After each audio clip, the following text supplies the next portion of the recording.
I bet you didn't know your toughest rival on the field or in the boardroom might be channeling a Chinese general from 500 BC. Think ancient wisdom can't outsmart modern problems? Think again. Here's the deal. Sun Tzu says, know yourself, know your enemy. Boom, half your battles are won before you even throw a punch. It's not about brute force, it's about brains. Want to win? Hide your strengths, fake your weaknesses. Like that kid in class acting clueless, then aces the test. Deception? Sun Tzu's all over it. Make them think you're zigging, then you zag. But don't get cocky. The real magic? Adapt. Plans change, so should you. Prepare like a maniac, but move like water. Flow around obstacles, never crash head first. Business, politics, sports, TikTok drama, doesn't matter. Sun Tzu's rules are universal. Outsmart, outplay, outlast. Remember, the best win? The one you never have to fight for. Now let's conquer your world like a true strategist. Sun Tzu's. The art of war isn't just about ancient armies marching into battle. It's a manual for becoming unstoppable in your own life. Let's break down how these centuries-old strategies can help you win at work, relationships, and personal growth without ever picking up a sword. First, Sun Tzu says, the art of war is of vital importance. He's not being dramatic. Every challenge you face, every negotiation, every project, every crossroads is a potential battle. So preparation is everything. Before you jump in, take a beat. Analyze the terrain. What's the situation? Who's involved? What are the stakes? The more you know, the more you control the outcome. But here's where it gets really interesting. Sun Tzu's big idea? Victory isn't about brute force, it's about strategy. He says, know yourself and know your enemy, and you need not fear the result of 100 battles. In real life, that means knowing your strengths and weaknesses and being honest about them. If you're up against a challenge, study it. If you're competing with others, learn what makes them tick. Self-awareness is your secret weapon. Now, Sun Tzu was big on flexibility. He believed that rigid plans snap under pressure. The world is always changing, so adapt. If something isn't working, don't double down. Pivot. Whether it's a failing strategy at work or a personal habit that's holding you back, the ability to change your approach is what separates winners from the stuck.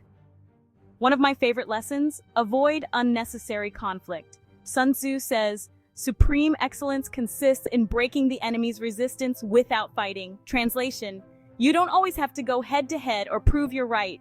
Sometimes the best move is to sidestep drama, outmaneuver problems, and save your energy for what really matters.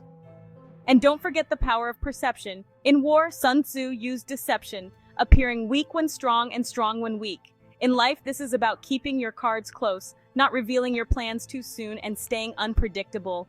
It's not about being manipulative, it's about being smart. Information is power. Sun Tzu knew that the more you understand about your environment, your competition, your own habits, the better your decisions. Gather intel, ask questions, do your research. The people who win are the ones who pay attention to the details others miss. So how do you use all this? In business, it's about knowing your market and adapting quickly. In personal development, it's about reflection, honest self-assessment, and constant improvement. In negotiation, it's understanding what the other side truly wants and finding win-win solutions. Sun Tzu's wisdom is simple. Plan carefully, know yourself, adapt, avoid unnecessary fights, be shrewd, and keep learning. If you make these ancient strategies part of your everyday life, you'll find that victory isn't random. It's earned, one smart move at a time. A military mindset emphasizes discipline, adaptability, and resilience in the face of challenges, both individually and within a team. It involves developing a strong work ethic, prioritizing goals, and cultivating a proactive problem-solving approach. This mindset is not just about military service. It can be applied to various aspects of life, including business, personal development, and leadership. Discipline and structure, routine, and habit. Military training instills a structured routine, promoting efficiency and consistency in daily tasks and responsibilities. Focus on goals, breaking down large goals into smaller, manageable steps, and consistently working towards them. Personal responsibility, taking ownership of one's actions and decisions and understanding the impact they have on the larger team or mission. Adaptability and resilience, responding to change, being able to adjust to unexpected situations, changing circumstances, and new information quickly and effectively. Developing mental toughness to persevere through difficult times and setbacks. approaching challenges with a proactive and creative mindset, finding solutions even when resources are limited, recognizing the importance of teamwork and the contributions of each member to the overall success of the group, understanding and respecting the hierarchical structure and the roles within it, while also fostering trust and collaboration, developing the ability to think beyond immediate tasks, considering the broader implications and long-term goals, learning to manage emotions effectively, especially in high-pressure situations, and not letting them hinder performance. Cultivating confidence in one's abilities and the capacity to achieve goals, even when facing doubt or fear. Developing the capacity to bounce back from setbacks and maintain a positive attitude. Adopting the military mindset can enhance professional skills, leadership potential, and overall career advancement. Developing discipline, resilience, and focus can lead to greater personal fulfillment and improved decision-making. The principles of military leadership, such as clear communication, delegation, and accountability, can be applied in various leadership contexts.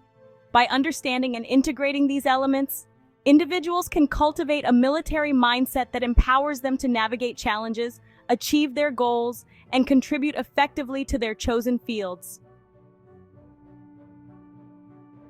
In Sun Tzu's Art of War, the chapter on laying plans emphasizes the critical importance of thorough preparation and strategic thinking before engaging in any conflict.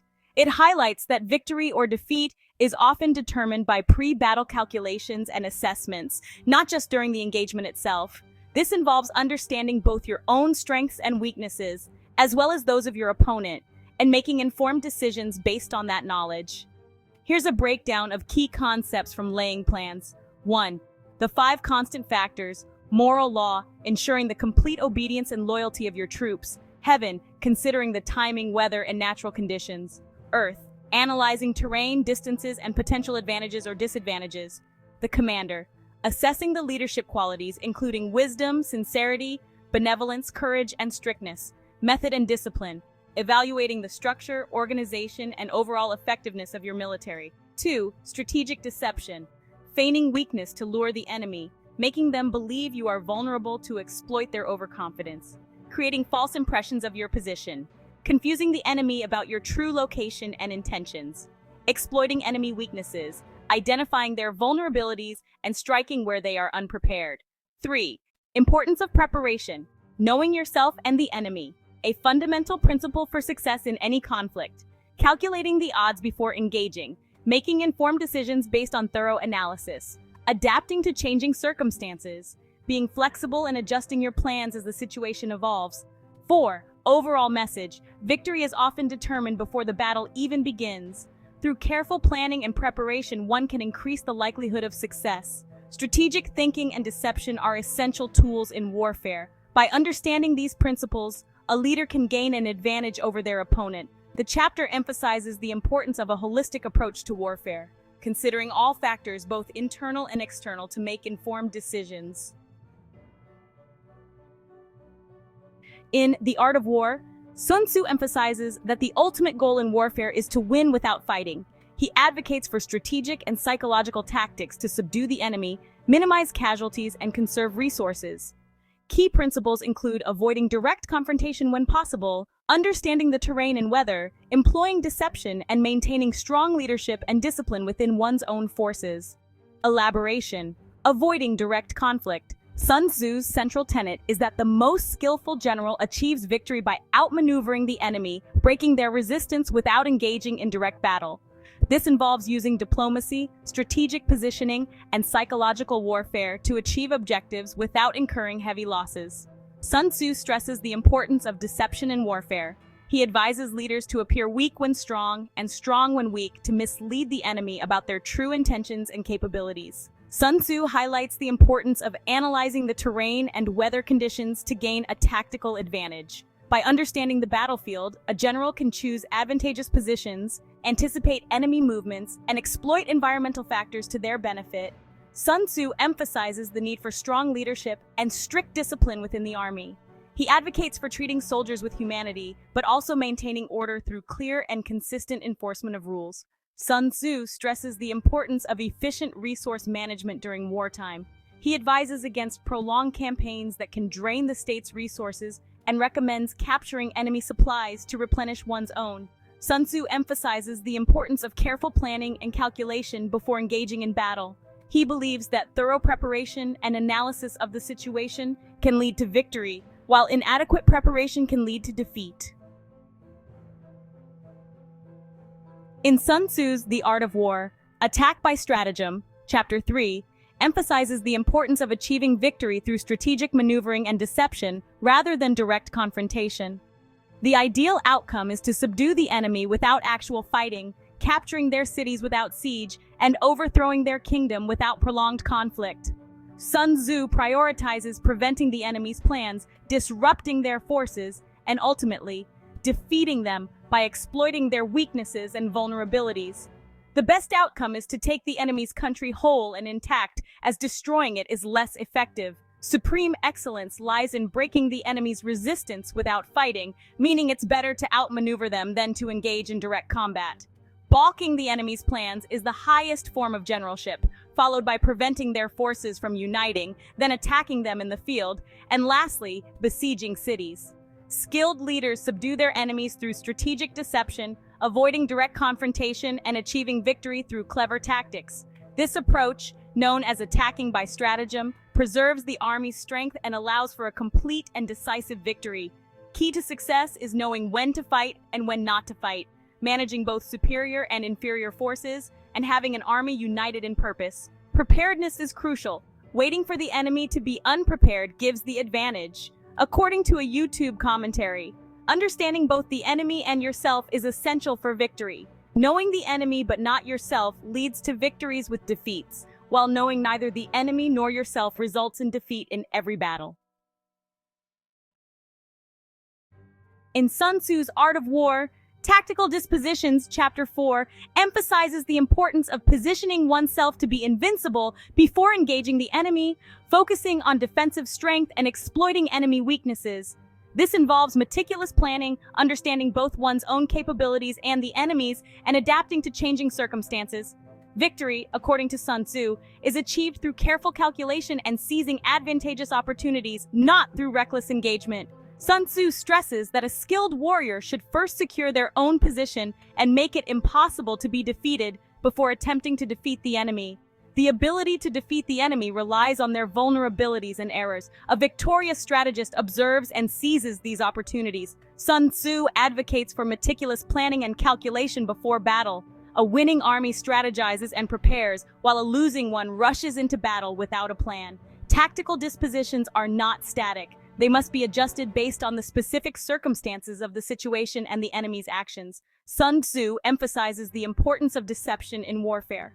By appearing strong when weak and weak when strong, a general can mislead the enemy and gain an advantage. The chapter distinguishes between defensive tactics, securing oneself against defeat, and offensive tactics, defeating the enemy. A strong general utilizes both but prefers to be on the offensive when the opportunity arises.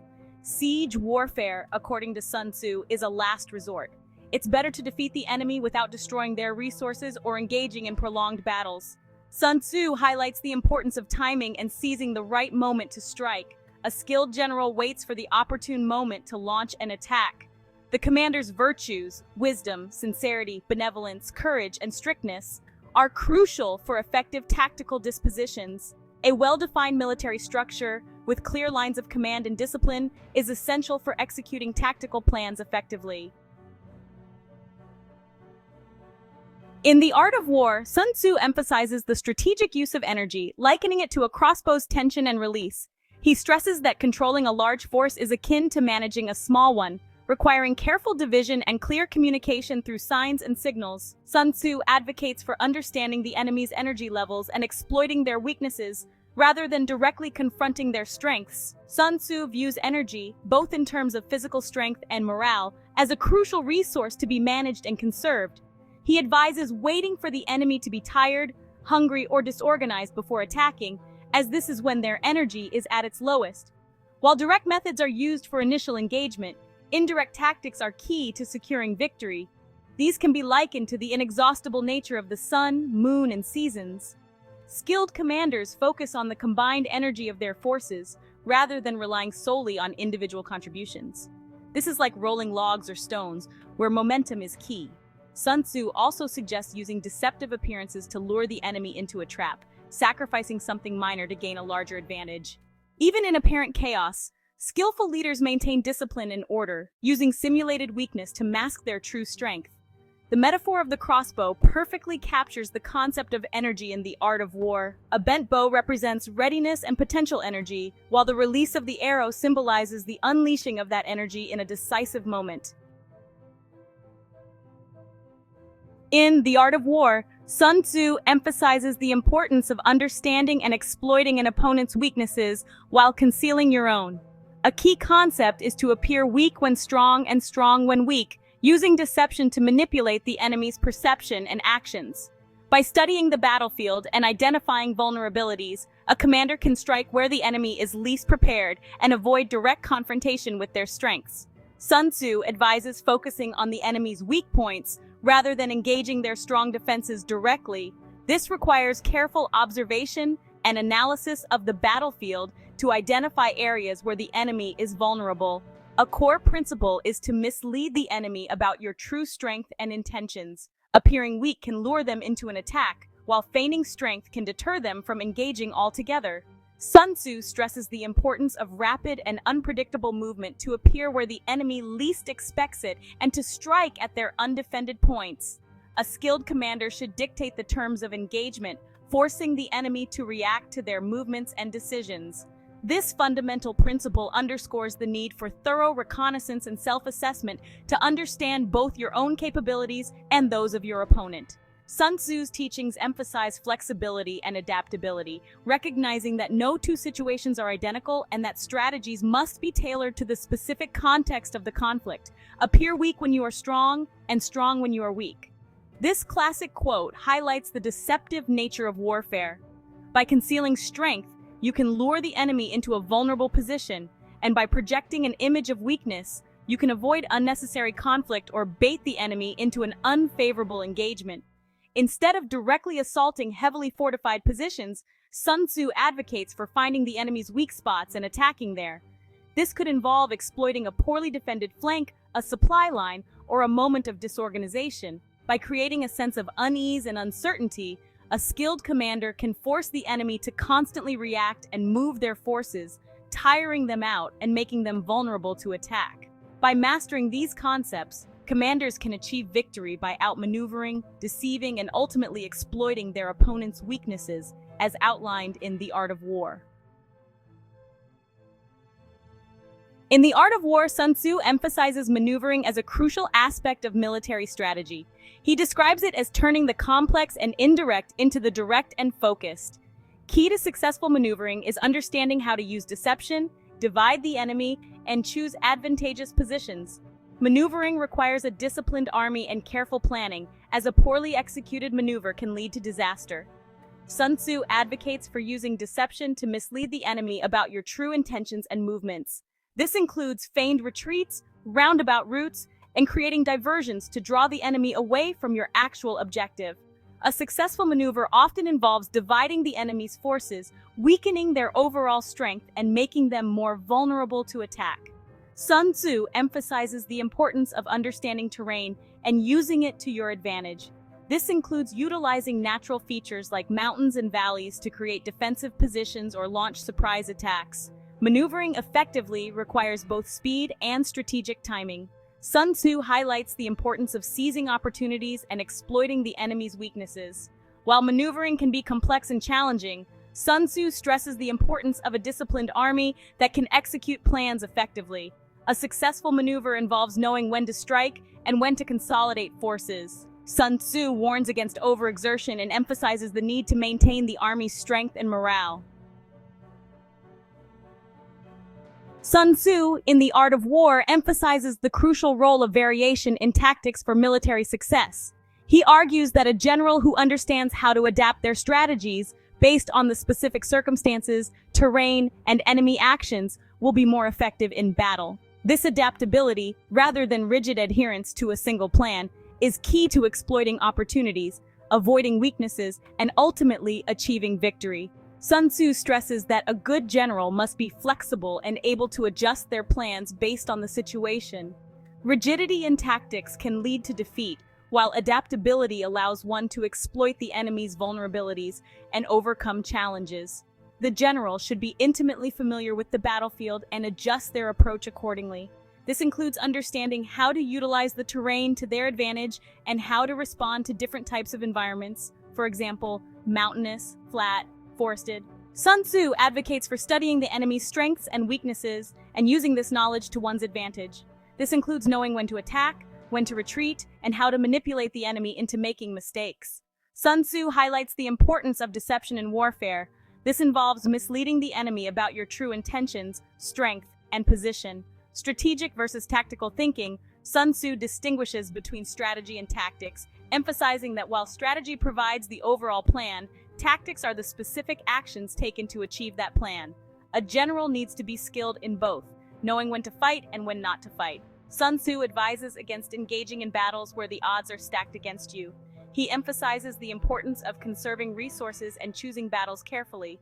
Sun Tzu emphasizes that one should not rely on the enemy's inaction, but rather on their own preparedness. This means always being ready to defend against attack and having a plan to exploit any opportunity. A general who is unversed in varying plans will not be able to make the best use of their troops, even if they understand the basic principles of warfare, according to the Internet Classics Archive. Sun Tzu advises leaders to consider both advantages and disadvantages when formulating plans. By doing so, they can better navigate challenges and achieve their objectives. In The Art of War, Sun Tzu's chapter on the Army on the March provides guidance on how to effectively maneuver and camp an army during military campaigns.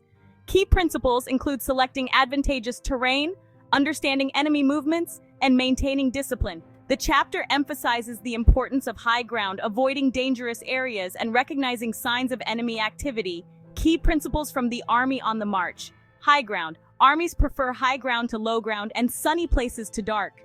When encamping, stay near valleys as they offer more space for maneuvering.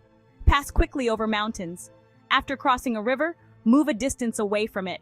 Cross quickly, and if forced to fight, have water and grass nearby with your back to trees. In dry, level areas, choose a position with rising ground to the right and rear. Rising dust can indicate the movement of chariots, while low, widespread dust suggests infantry. Rising birds or startled beasts may indicate an ambush or incoming attack.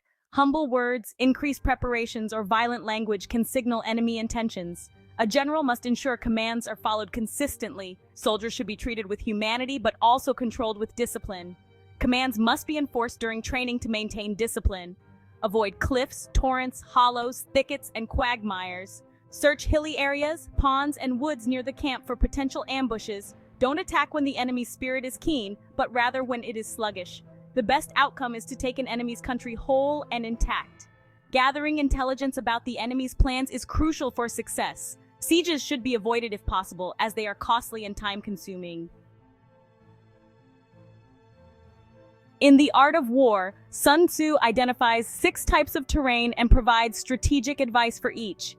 These include accessible, entangling, temporizing, narrow passes, precipitous heights, and positions at a great distance. He emphasizes the importance of understanding terrain to gain a strategic advantage, recommending actions like occupying high ground, anticipating enemy movements, and knowing when to engage or disengage. Accessible ground, ground easily traversed by both sides. Sun Tzu advises being the first to occupy favorable positions like high ground and securing supply lines. Entangling ground, ground that is easy to abandon but difficult to reoccupy. Here, Sun Tzu suggests striking when the enemy is unprepared, taking advantage of their difficulty in returning to the position.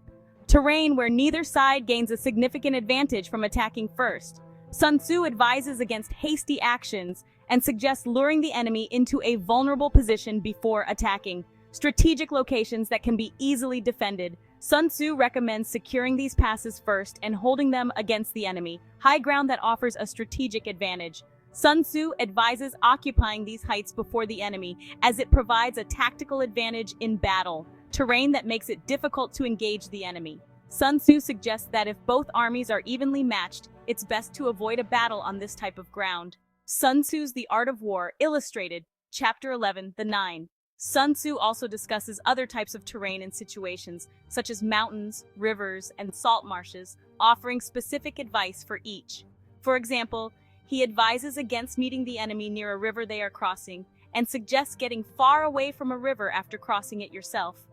He also emphasizes the importance of understanding the terrain's impact on troop movement and morale, as well as the need to adapt strategies to different environments. In The Art of War, Sun Tzu outlines 9 distinct battlefield situations, or grounds, that commanders must recognize and adapt to for strategic advantage. These situations, ranging from easily traversable to perilous, dictate different tactical approaches and are crucial for effective warfare. Here's a breakdown of the 9 situations. 1. Dispersive ground. This is ground where your troops are spread out, with little cohesion or control. Sun Tzu advises against fighting on such ground. 2. Facile ground.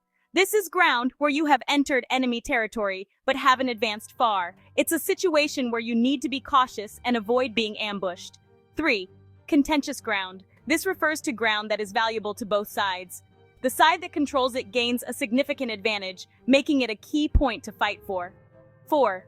Open ground. This is ground where both armies can move freely. Sun Tzu suggests not blocking the enemy's path on such ground. 5. Ground of intersecting highways. This is ground that provides access to multiple territories. Control of this ground can give a significant advantage in controlling the region. 6. Serious ground. This is ground where you have penetrated deep into enemy territory, leaving fortifications behind. You need to be prepared for a potential counterattack. 7. Difficult ground. This includes mountains, forests, marshes, and other challenging terrains. It requires careful maneuvering and awareness of the terrain's limitations. 8. Hemmed-in ground. This is ground with narrow passages, making it easy for a smaller force to trap a larger one. Retreat is difficult in this situation. 9.